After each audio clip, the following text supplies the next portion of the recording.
এই দুনিয়া চিরজীবন থাকার জায়গা না, অন্ধকার কবরে যে আমার আসলে ঠিকানা।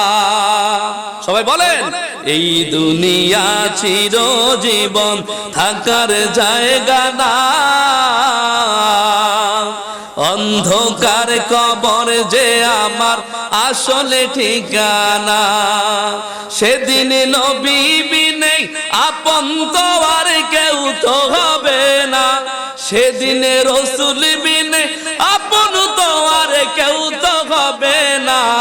আমার মরণ আসিবে কখন কেউ তো জানে না, আমার মরণ আসিবে কখন কেউ তো জানে না।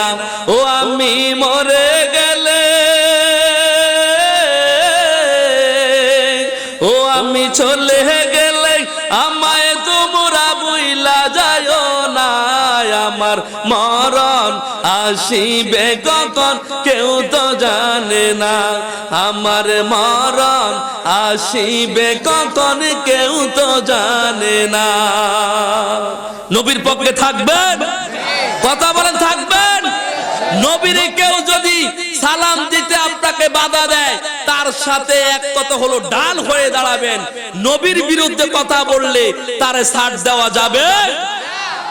দলিল লাগলে আমরা আছি, টেনশন করার কোনো কারণ নাই। তাদের কোন হুজুর আছে মিলাদকে আমি একটু দাঁড়াইলে নবীর সালাম দিলে এটা হারাম হবে, কোন কিতাবে আছে আমাদেরকে দেখাইতে হবে, ঠিক কি না? আল্লাহ পাক বলেন, ইন্নাল্লাহ, নিশ্চয় আমি আল্লাহই তো আল্লাহ, ওয়া মালাইকাতি, আমার ফেরেশতারা, ইউসাল্লুনা আলান নবী, আমি এবং আমার ফেরেশতারা আমার বন্ধুর উপর দুরূদ এবং সালাম পাঠ করে। জোরে বলুন। তো তুমি আমারে দেখাও, আল্লাহ এই সময় দেয়, ফেরেশতারা এই সময় দেয়, এই সময় দেয় না। আজানের আগে একটু সালাতু সালাম দিতে গেলেই তোমার অ্যালার্জি শুরু হয়ে যায়, ঠিক কি না? অ্যালার্জি শুরু হয়ে যায়।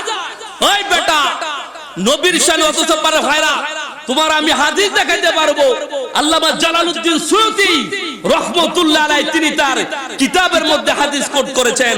আল্লাহর হাবিব রাহমাতুল্লিল আলামিন বলেছেন, যখন তোমরা কোনো ভালো কাজ করবা, ভালো কাজের আগে আমি রাসূলুল্লাহর প্রতি দুরূদ সালাম পাঠ করো, নয়তোবা তোমাদের এই ভালো কাজটা তোমাদের এক কথা হলো অপূর্ণতা থেকে যাবে। জোরে বলুন না সুবহানাল্লাহ। এর মানে হবে পরিপূর্ণ হবে না।